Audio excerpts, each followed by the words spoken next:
વડોદરા મહાનગર ભારતીય જનતા પાર્ટી દ્વારા આજે એક મીડિયા સંવાદ એટલે કે પત્રકાર પરિષદનું આયોજન કરવામાં આવ્યું હતું।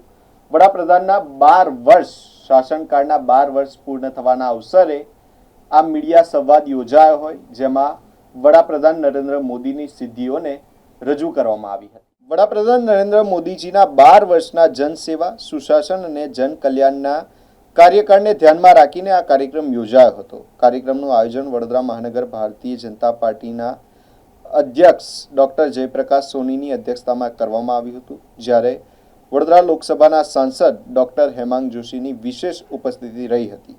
નમો કમલમ કાર્યાલય, જલારામ મંદિર રોડ, કારેલીબાગ ખાતે યોજાયેલા મીડિયા સંવાદ દરમિયાન કેન્દ્ર સરકારની 12 વર્ષીય વિકાસ યાત્રા, સુશાસન, જનકલ્યાણકારી યોજનાઓ તેમજ વિવિધ વિકાસ પ્રકલ્પો અંગે વિસ્તૃત માહિતી આપવામાં આવી હતી। મોદી સરકારના 12 વર્ષ વિકાસ, વિશ્વાસ અને જનકલ્યાણના જે પૂર્ણ થયા છે એ નિમિત્તે અનેક વાતો અને અનેક યોજનાઓ એની વિશેષ લોકો સુધી લાભો પહોંચે એની વ્યવસ્થિત સુઆયોજિત યોજના સરકાર દ્વારા પહોંચાડવામાં આવી, જેના કારણે લોકોનો વિશ્વાસ સરકાર ઉપર ઉત્તર વધી રહ્યો છે।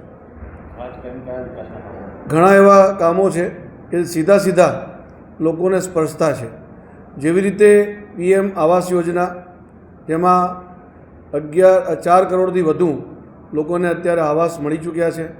એ જ પ્રમાણે જલ જીવન મિશન દ્વારા 16 કરોડથી વધુ ઘરોમાં પીવાનું શુદ્ધ પાણી પહોંચાડ્યું છે। એ જ પ્રમાણે આયુષ્યમાન યોજનાના માધ્યમથી 5 લાખ સુધીની મફત સારવાર મળે અને 60 કરોડથી વધુ એમાં આયુષ્યમાન યોજનામાં રજિસ્ટ્રેશન થયા છે અને એનો લાભ લઈ રહ્યા છે। આવી અનેક ગરીબ કલ્યાણની, જનકલ્યાણની યોજનાઓના માધ્યમથી આજે સરકાર પર વિશ્વાસ ઉત્તરોત્તર વધી રહ્યો છે અને એના કારણે એક જે સંકલ્પ હતો કે લોકોનું જીવન ધોરણ સુધરે, લોકોનું જીવન સુખાકારી બને, એના માટેના જે પ્રયાસો હતા એના કારણે આજે 25 કરોડથી વધુ ગરીબો એ ગરીબી રેખાથી બહાર આવી ચૂક્યા છે। અને આવા અનેક કામો છે, એ જનધન યોજના હોય, PM સૂર્ય ઘર યોજના હોય, PM આવાસ યોજના હોય, આયુષ્યમાન યોજના હોય, વયવંદના યોજના હોય, આવી અનેક પ્રકારની જે યોજનાઓ છે એ અલ્ટિમેટ તો ભારતીય જનતા પાર્ટીનો જે ઉદ્દેશ છે, વિચારધારા છે, અંત્યોદયની વિચારધારા કે જે છેવાડાના માનવીનો ઉત્થાન થાય એના માટે સતત પ્રયત્નશીલ એવી મોદી સરકારના કારણે આ શક્ય બન્યું છે। આવા અનેક કામો લોકો સુધી પહોંચ્યા છે। આજે લોકો પણ આ ગાથા પોતે વિકાસની જોઈ રહ્યા છે અને એનો લાભ એમને મળવાથી પોતાના જીવન ધોરણમાં સુધારો થયો છે એવું જરૂરથી માને છે।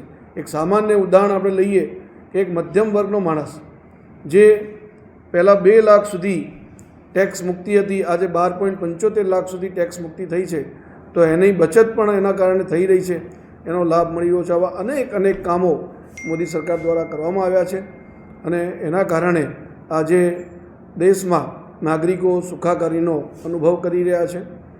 મોદી સાહેબના આ 12 વર્ષ એક વિશેષ પણ છે। 10 જૂનના રોજ એમના 4399 દિવસ પૂર્ણ કરીને એક ઇલેક્ટેડ પ્રધાનમંત્રી તરીકે સૌથી વધુ પ્રધાનમંત્રી તરીકેનો રેકોર્ડ એમનો નામે બન્યો છે। વિશ્વના 32થી વધુ દેશોએ સર્વોચ્ચ નાગરિક સન્માનથી પણ મોદી સાહેબને સન્માન આપ્યું છે।